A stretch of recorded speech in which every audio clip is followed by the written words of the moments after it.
नमस्कार मित्रांनो, आपल्या व्हिडिओमध्ये स्वागत आहे. मी आता आलेलो आहे लोहगडला आणि लोहगडला आल्यानंतर आपल्याला आल्या इथं पार्किंगसाठी जागा आहे. त्यासाठी आपल्याला 20 रुपये चार्ज केला जातो.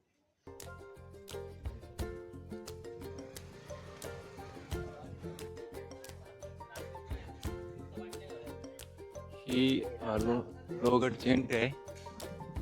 पुण्यापासून 64 किलोमीटर आणि लोणावळ्यापासून 15 किलोमीटर असलेला लोहगड किल्ला हा महाराष्ट्रातील एक अतिशय महत्त्वाचा आणि ऐतिहासिक किल्ला आहे.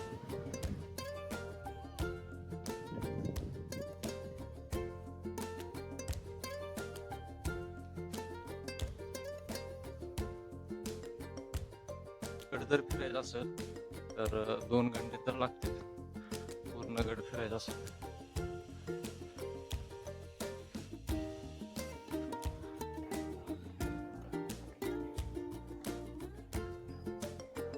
गडावरती आपल्याला 4 प्रवेशद्वाराचे दर्शन घडते.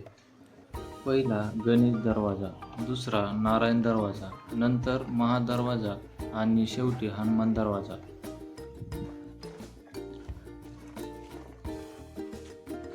आजही आपल्याला लोहगडाच्या पायऱ्या खूप मजबूत दिसतात. छत्रपती शिवाजी महाराजांनी सुरतेची लूट करून याच लोहगड किल्ल्यावरती खजाना ठेवला होता.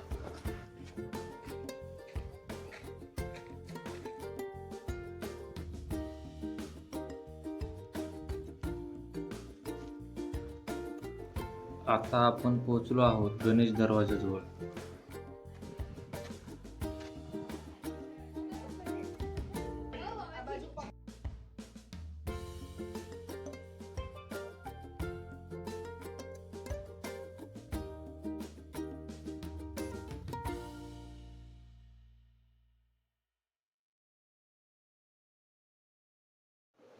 गणेश दरवाजाच्या दोन्ही बाजूला आपल्याला गणेशाची मूर्ती कोरलेली दिसते.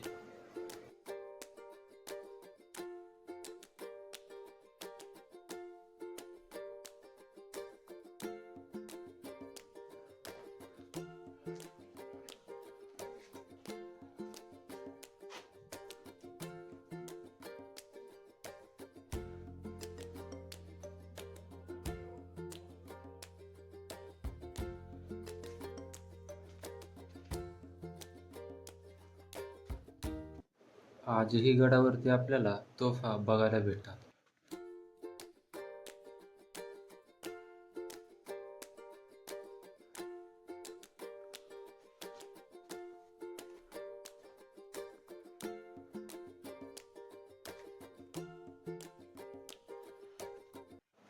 इसवी सन 1648 मध्ये छत्रपती शिवाजी महाराजांनी लोहगड किल्ला आपल्या ताब्यात घेतला.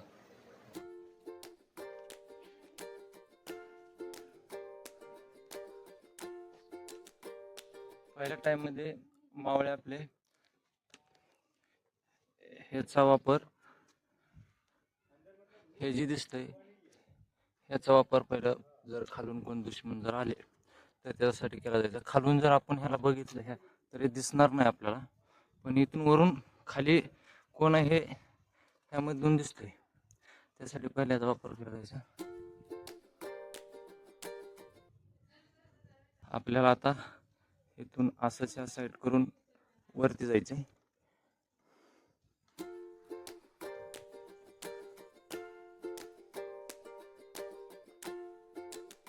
पहिला दरवाजानंतर मध्ये आल्यानंतर आपल्याला 2 रस्ते दिसतील. एक म्हणजे इकडे वरती जाणारा आणि एक म्हणजे खालती जाणारा.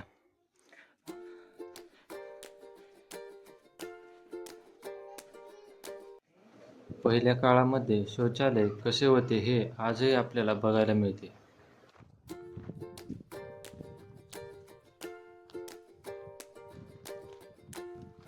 पहिल्या काळामध्ये बाथरूमचा जे वापर केला जायचा ना तो अशा प्रकारे केला जायचा.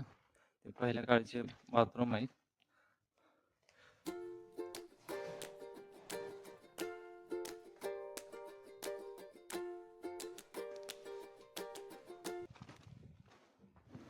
गडावर आपल्याला चोर दरवाजा सुद्धा बघायला भेटतो.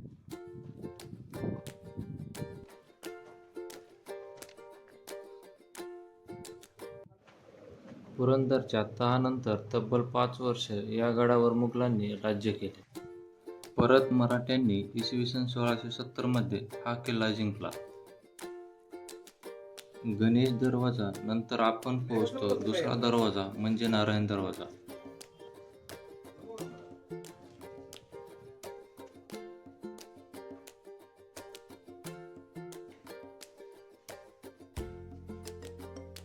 लोहगड किल्ला चारी बाजूंनी किल्ल्यांनी घेरलेला आहे.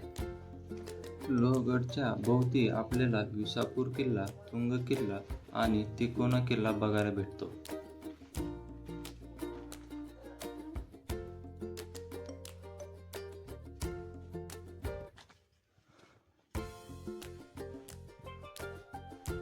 पहिल्या टायमिंगला धान्य कोटी जी वापरली जाते ना, कशा प्रकारे धान्य ठेवलं जातं हे तुम्ही तुम्हाला दाखवतो.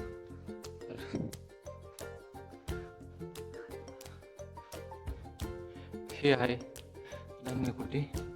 आता यामध्ये पाणी खूप स्वच्छ आणि नितळ पाणी आहे.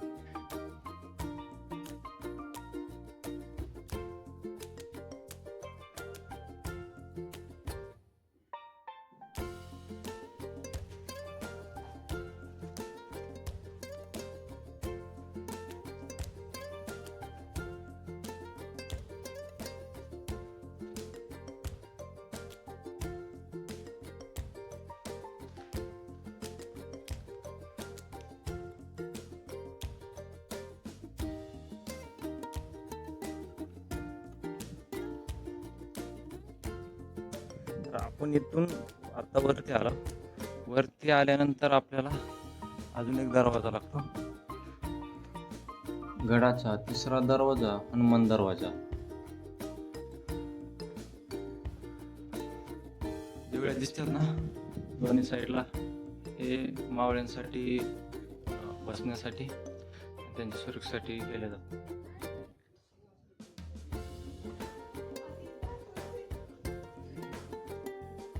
गडाचा मुख्य दरवाजा म्हणजे महादरवाजा. दरवाजाच्या दोन्ही बाजूला आपल्याला हनुमानाची मूर्ती कोरलेली दिसते.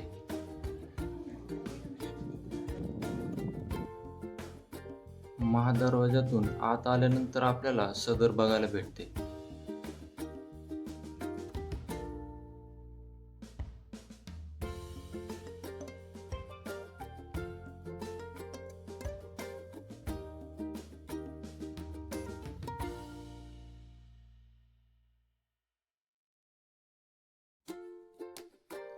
गडावर आपल्याला शिवकालीन हनुमान आणि महादेवाचे दर्शन घडते.